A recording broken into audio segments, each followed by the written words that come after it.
યો ગાઈસ, જય માતાજી, જય મા વિહત, જય મહાકાલ. તો આ એક ખાલી મિની વ્લોગ જેવું જ છે અને એક ઇન્ફોર્મેશન બીજી બી શેર કરવી હતી. તો કાલ 20 ઓક્ટોબર હતી, મારો બર્થડે બી હતો. તો કાલ હું મારી ફેમિલી જોડે બહાર ગયો હતો અને કોઈક અનનોન પર્સન આવ્યું અને કે ભઈલું ભૈયા તમે વિડીયો જોરદાર બનાવો છો એમ.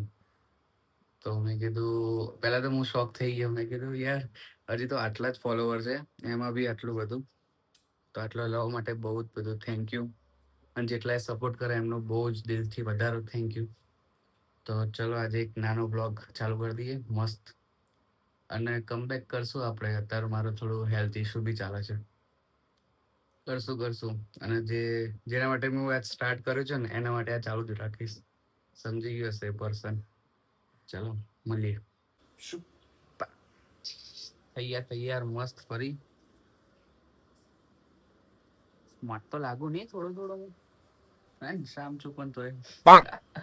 તો આજનો પ્લાન એ જ છે કે ફેમિલી જોડે થોડું બહાર શોપિંગ ઉપર જવું છે અને એક સાંજે કરશું કેમ કે મારો બર્થડે એટલો ખાસ નહીં રહ્યો. ઈચ્છા બી નથી આવતી બર્થડે બી, મૂડ ઓફ હતો. તો ચલો કંઈક અલગ કરીએ. આમ અલગ તો નહીં પણ સેવા ભાવી. મળીએ. શર્ટ કેવો લાગે ગાઈસ, કમેન્ટ કરજો.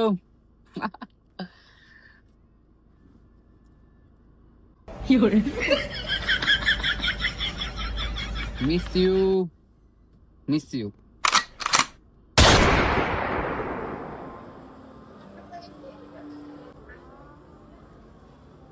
તો અમે આયા છીએ હોલિડે મોલ પર.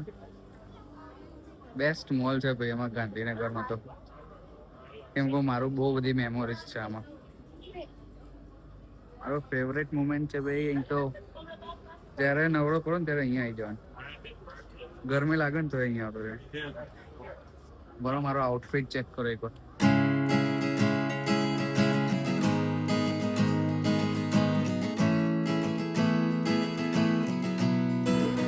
અને અહીં બતાવી મેં થોડી સ્કિલ, આજુબાજુ જોયું ને આશીર્વાદ આપ્યા. ચાલતો આવ્યો પાછો કેમેરા જોડે ને આમ મસ્તી કરી.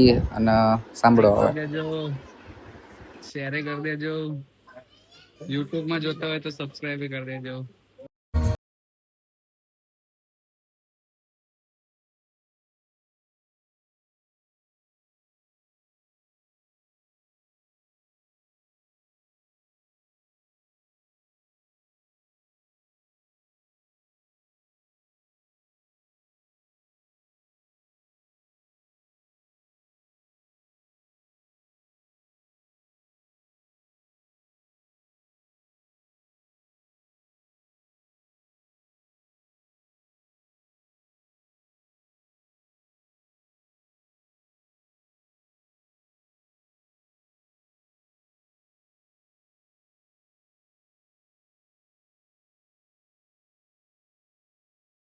સો ગાઈસ, અમે આવી ગયા ઘરે. સરપ્રાઈઝ તો બાજુમાં, હું તો થાકી ગયો. મળીએ નેક્સ્ટ કોમેડી વિડીયોમાં. ચાલુ રાખશું. આવી રીતે લવ આપતા રહેજો. યો